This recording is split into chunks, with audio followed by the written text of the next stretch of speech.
Hi there, and welcome to the second episode of the 15-minute modeling challenge. I'm given a random Pokémon and I have to create the textures and a model in a total of 15 minutes. Today's episode is going to be a little bit different. The first two models are in the form of time lapses, with me talking over about games that I've been playing recently. If you would rather see a more traditional sense of me talking through as I create the model, then skip to this timestamp. Thank you very much for watching, and I hope you enjoy. I had a few minutes to kill for this time lapse, so I figured I'd just talk about some games I've been playing lately. I had to beat 2 games 2 days in a row, which is a strange feeling for me, because typically it takes me a long time to beat a game. First game I beat was Uncharted 1 for the PS3. That game was great, okay? Uncharted was a game I was not expecting to like as much as I did, since it's based on a lot of third-person shooting, and I'm garbage at any game with a gun, and I tend not to like them, but Uncharted just pulled me in this way that many other games just don't. And I feel like that just comes down to, its main point is not the gunplay. The gunplay is just there to give you actual gameplay. But its main focus is its story, its characters, and the world it wants to build. Because the world you travel in Uncharted is so... It's beautiful. But not just in, like, its visual fidelity. It's not just like, oh, it's pretty to look at. I mean, like, it's beautiful for how much detail there is, what's in it. You feel like it's a real place. Like, I could go there if I got the right plane ticket. Like, and it's such a unique location while still feeling grounded in reality. Like, that's what I like about Uncharted, is that it feels realistic, it feels real, but still surreal despite that. Which is an odd compliment to give something, but that's exactly how I feel about it. Like, it's this drowned city in the middle of nowhere in South America, and it's like, what? That's insane. Who thought of that? I want them to have a cookie. It's so good. And then, like, the characters that you explore that area with, because the area is beautiful, it's so lush, it's so vibrant with color and life. Unlike games like Call of Duty where everything's brown and sad. It's like, but the characters you explore with, Nathan Drake, he's such a well-written hero, because he's shown to actually have weaknesses. Like, towards the beginning of the game, he literally says, I want to go home. Look, man, I didn't sign up for this. I'm out. And it's like, that's such a nice touch, because he could have just been a generic, oh, I am the hot action hero type. No, he shows that he has feelings, he has fears, he has things that he doesn't want to do, but he's always able to find the resolve and do either the right thing or what he wants to do despite his fears, and I like that.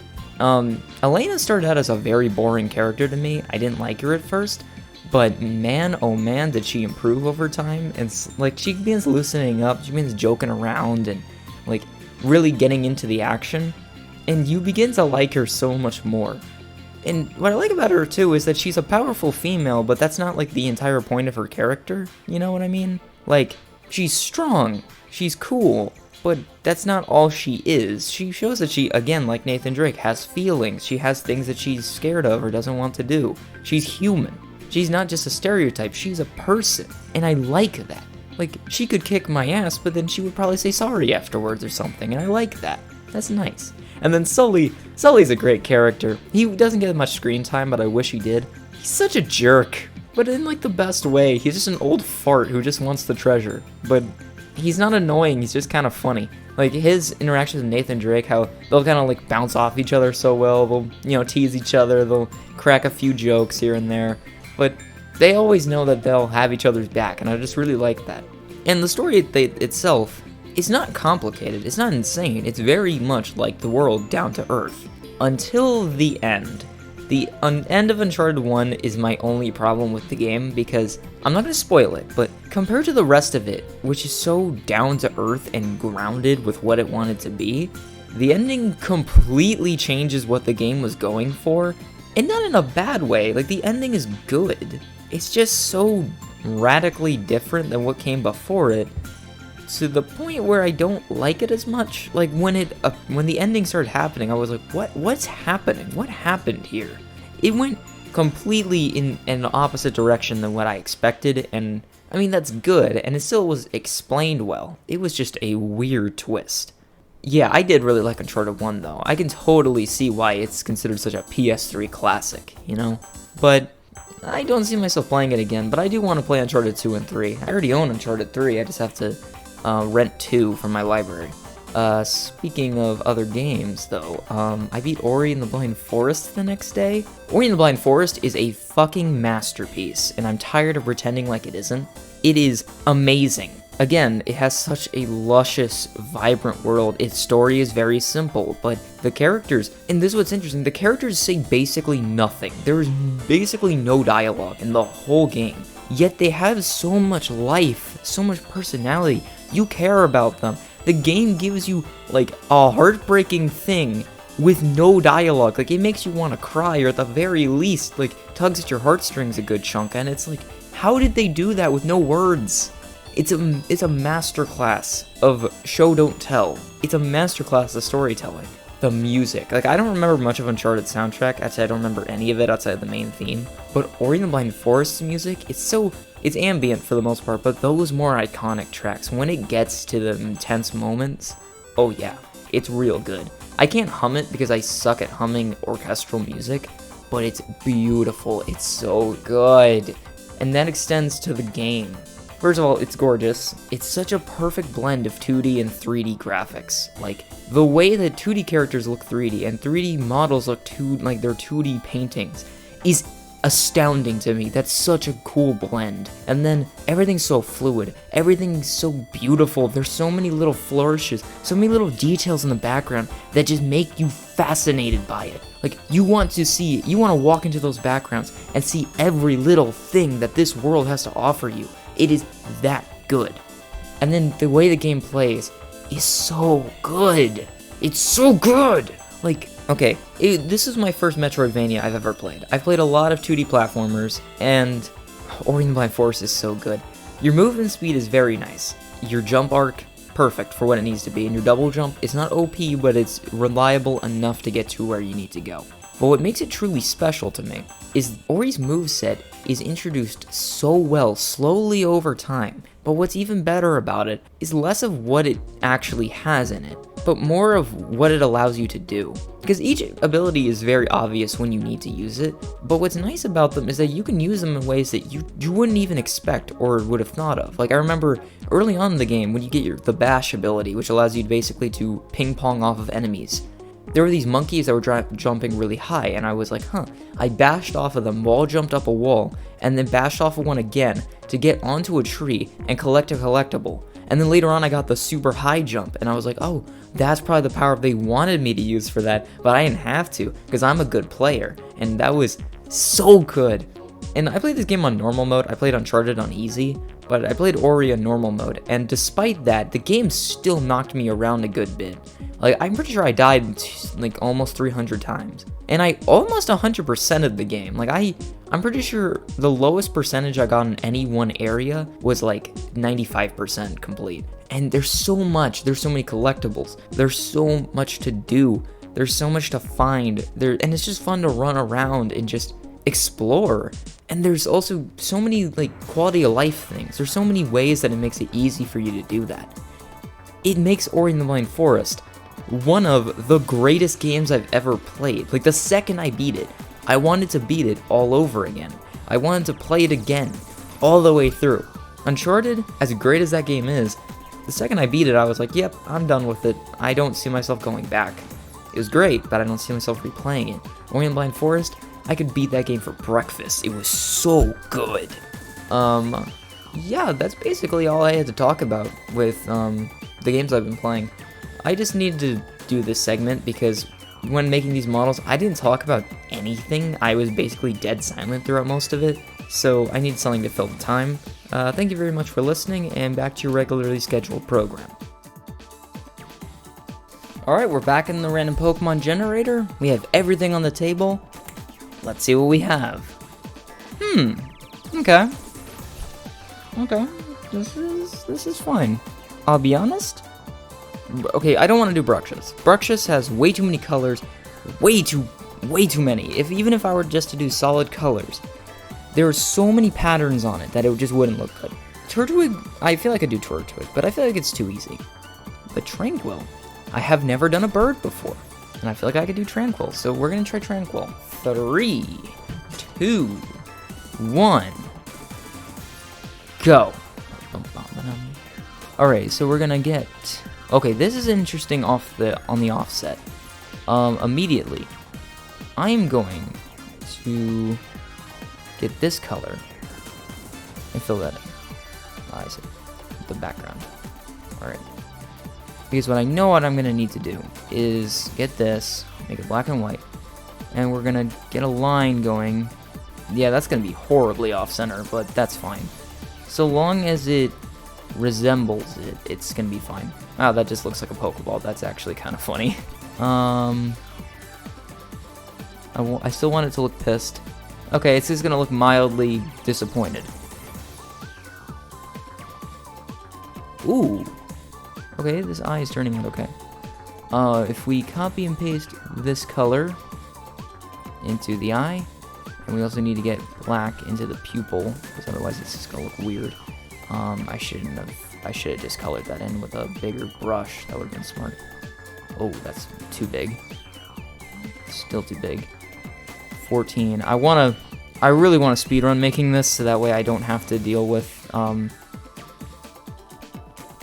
really don't want to have to, deal with making this thing, like, making the model too fast, because if the model turns out poorly, then the whole thing turns out poorly. Shift F, flip that, and then we can Control V and move this guy over here. Alright, that's something that will exist, and hopefully will be okay. We're going to get a... Yeah, well, we're just gonna have to do a lot of Shift Bucket, because there is way too many patterns on this Pokemon to effectively do it without that. We're gonna need a bigger brush for this, just so that way we can go ahead and get that color in. I actually have a funny story about Tranquil. Some of you may have noticed in the in my first Pokemon challenge, I named my rival Preston. And it actually has something to do with Tranquil as a Pokemon. So, in school, there was this kid named Preston in elementary school, and I didn't like him. He was kind of a prick. He wasn't like a super bad dude, it was clear that he wanted to mess with people. Not like a bully, but he was just annoying and rude. And so one day, I had a Tranquil Pokemon card. It was my favorite card as a kid, and I was like, it was my only good card, to be frank, which is probably why which is the only reason I liked it so much. So, naturally, I was, kind of bragging about it. I thought it was hot. I thought it was the coolest card in the world. I thought I was, the coolest guy ever for having this Tranquil card that wasn't even that good when everyone else had, like, Zekrom and stuff.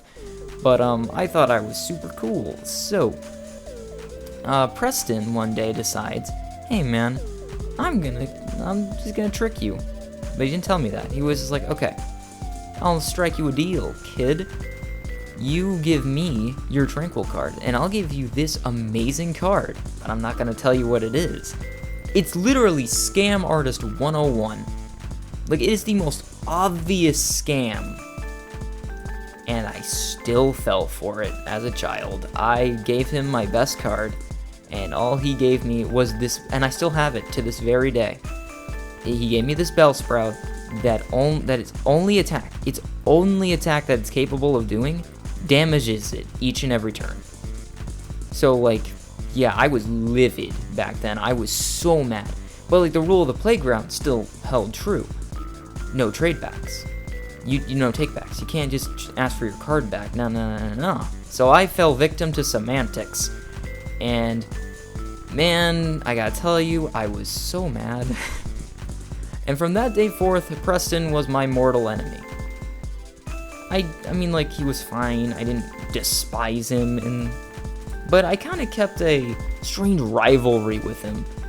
Like, he didn't know that. I don't think he did anyway. But I hated him with a passion. Like, every ounce of my being was like, Preston, that guy's an asshole. Even though I didn't even know any of those words as a kid, I would just call him a huge jerk. But, yeah, I hated him for that. That moment ruined him for me.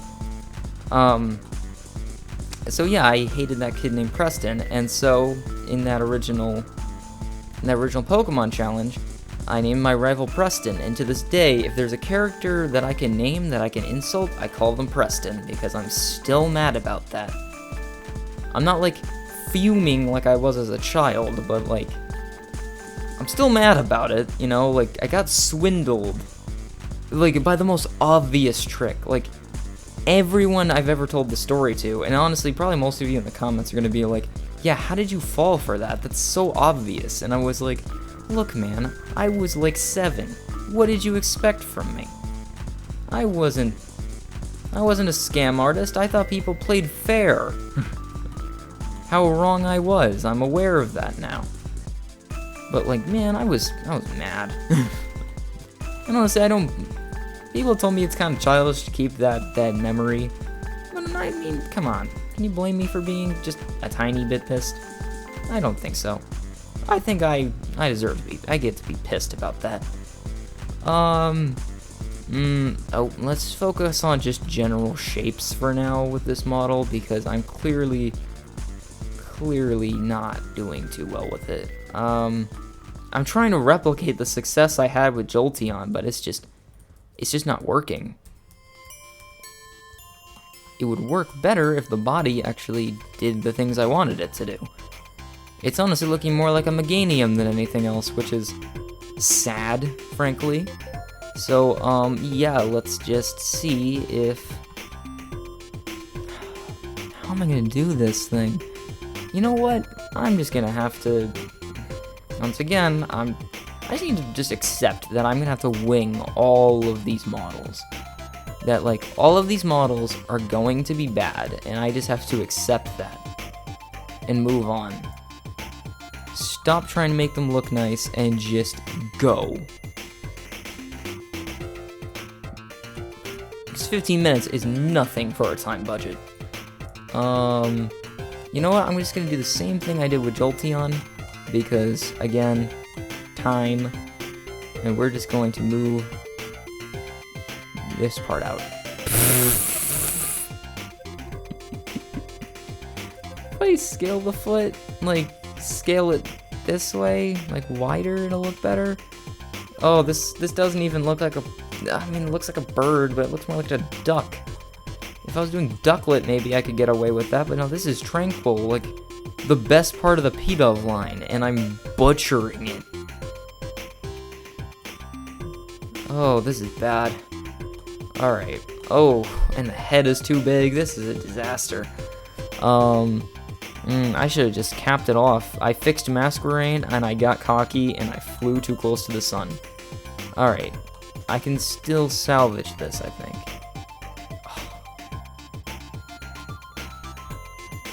If I scale these up to make them look more like wings, take them back,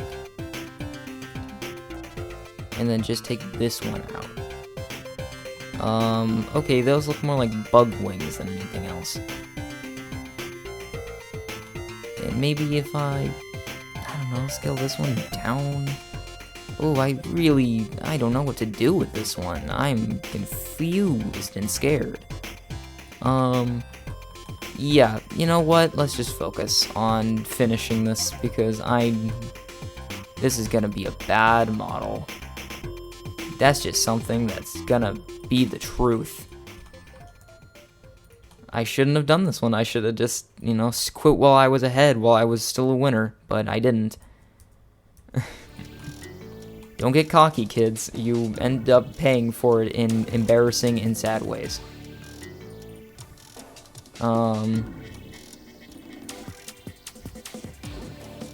If I do Shift-D, scale it, and then do this thing. I don't even know how that part of its head works. Oh, it's got so many of them. And the little balls, I don't even know how to do those. If we add another Icosphere... Oh wow, it's already got one subdivision, that's nice.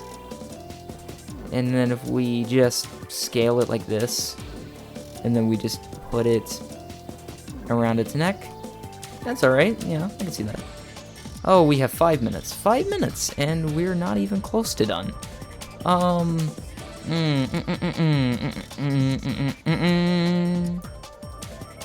Maybe if we scale this, and then we extrude it.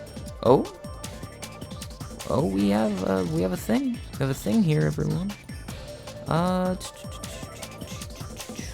Ooh. Oh, that looks nice. I like that tail. All right. Let's see. What else do we have? That's basically it. Okay. Yeah, we can focus on just getting the textures now. Object mode, shading, new material. Head into. If I can get. Dude, please.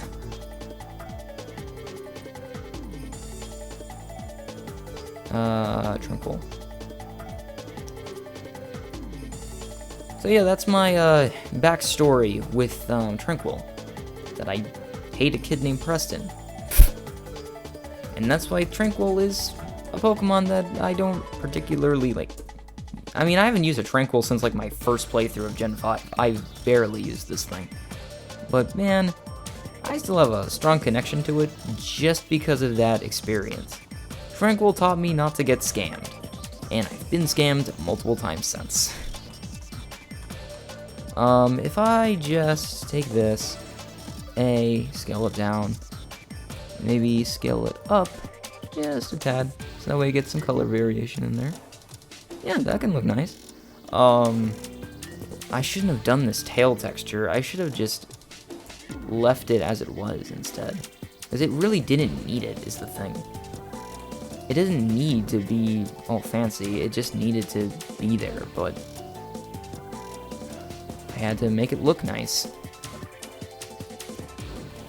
Okay, that actually is a good thing that I did that, but it's just kind of it chewed up a lot of time that I didn't have to begin with. Okay, if we take this, and I learned from last time, you know what? This might actually get salvaged. Just maybe I can still make this look good. If so, then I think I've become the most powerful. Oh no, yeah, this is still terrible. And I just fell for my old trap again. Oh no, I did the stupid thing where I focus on the face and now I have to awkwardly click faces instead. That's annoying, but it's fine, I can deal with it. I believe the whole body all the way down is just gonna be gray, so I can just kinda get away with doing this. That's fine. No, okay, wait. Okay, we're back. I don't think we lost anything in particular. Oh, I have a reference image in here, I'm stupid.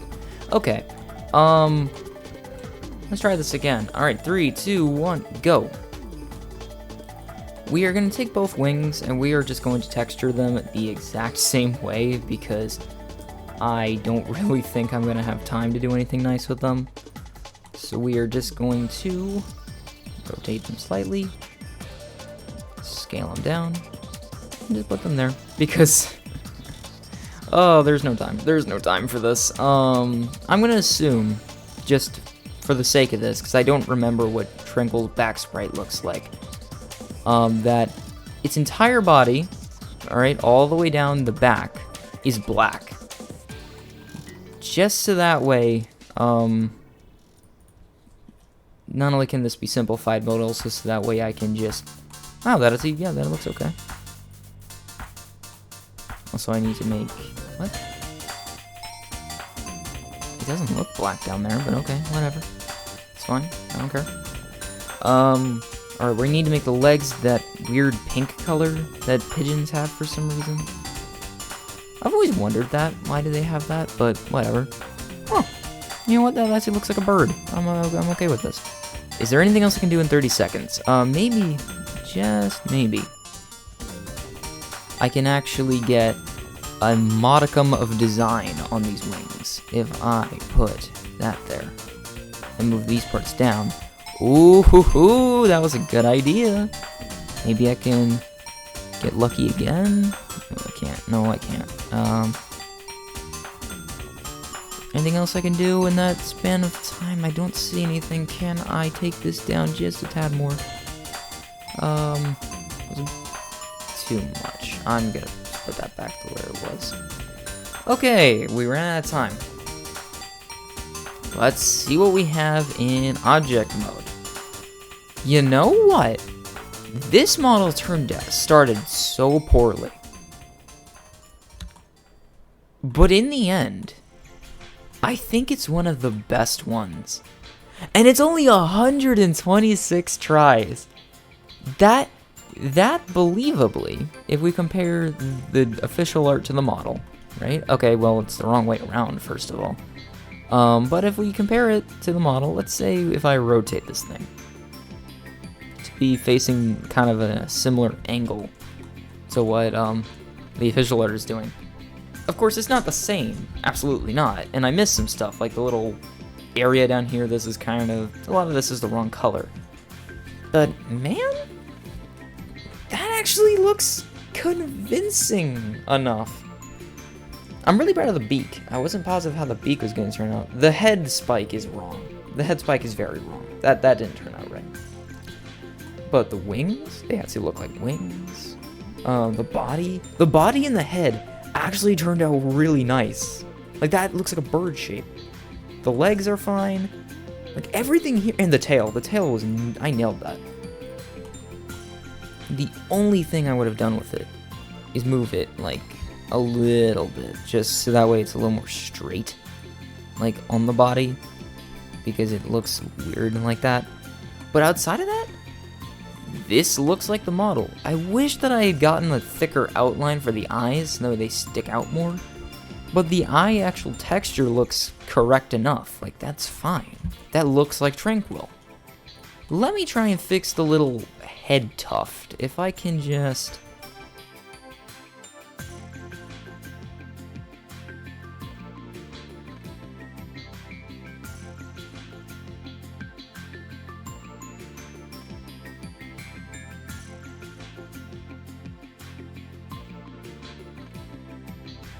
And let's compare it to the other Pokemon of the day.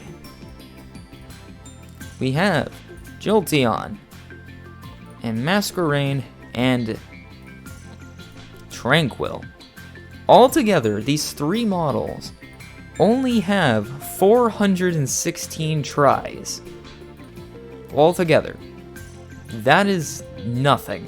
I'm pretty sure that's lower than a lot of the Stadium models.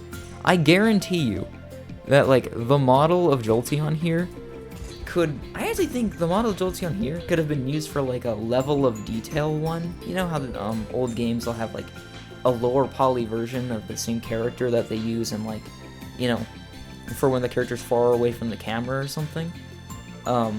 Yeah, that's what I feel like this all of these models could be, but especially Jolteon. But I like how these three turned out.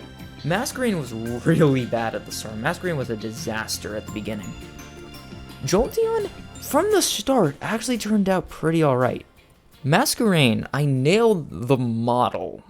I just messed up the textures really badly the first time. But when I fixed those, it immediately improved Masquerain to a degree where I'd say it actually looks like it could be an official model. And Tranquil, I'm stupid proud of Tranquil. Okay, I really think I nailed that one. Like, that one was just good. Like, really good. I'm proud of that. I'm proud of these three. These three turned out very well. What I learned with Tranquil is that if I spend less time on the textures, then that makes the model look a lot better. I have more time to make the model look nice. And if the model looks nice, then it can excuse the textures, but it works the other way around too, because if I have good textures, then it can make a simple model look better. So that's it. Thank you very much for watching this video. If you enjoyed it, then maybe I'll do this again sometime. I'm WingBeltCreations. Give somebody a compliment today, and I hope to see you again soon. Bye!